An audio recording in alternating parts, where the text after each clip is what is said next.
प्रत्येकाने आम्हाला हसून घेतलं. चहाच्या दुकानातून काय होणार?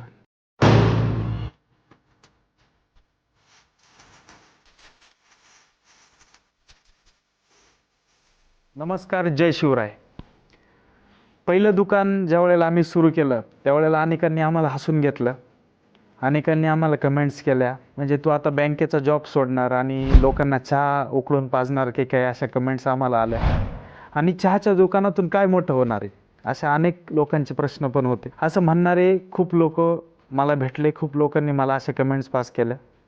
पण माझा विश्वास होता की मेहनत आणि प्रामाणिकता कधीच वाया जात नाही. मी रोज चहा बनवायचो, ग्राहकांशी हसून भेटायचो, ग्राहकांच्या प्रतिक्रिया घ्यायचो आणि ग्राहकांचा वा हा शब्द हेच आमचं खरं बक्षीस होतं. त्या छोट्याशा दुकानात ज्या वेळेला ग्राहक परत परत यायला लागले त्यावेळेला आम्हाला समजलं की हा फक्त चहाचा व्यवसाय नाही आहे, तर ही लोकांच्या प्रेमाची एक कहाणी आहे. अडचणी आल्या, तोटाही झाला, अक्षरशः क्रेडिट कार्ड शॉपवरून आम्ही शॉपमध्ये पैसे टाकले. अशा बऱ्याचशा प्रकारातल्या ज्या अडचणी आल्या त्या पार करून आम्ही पुढे आलो.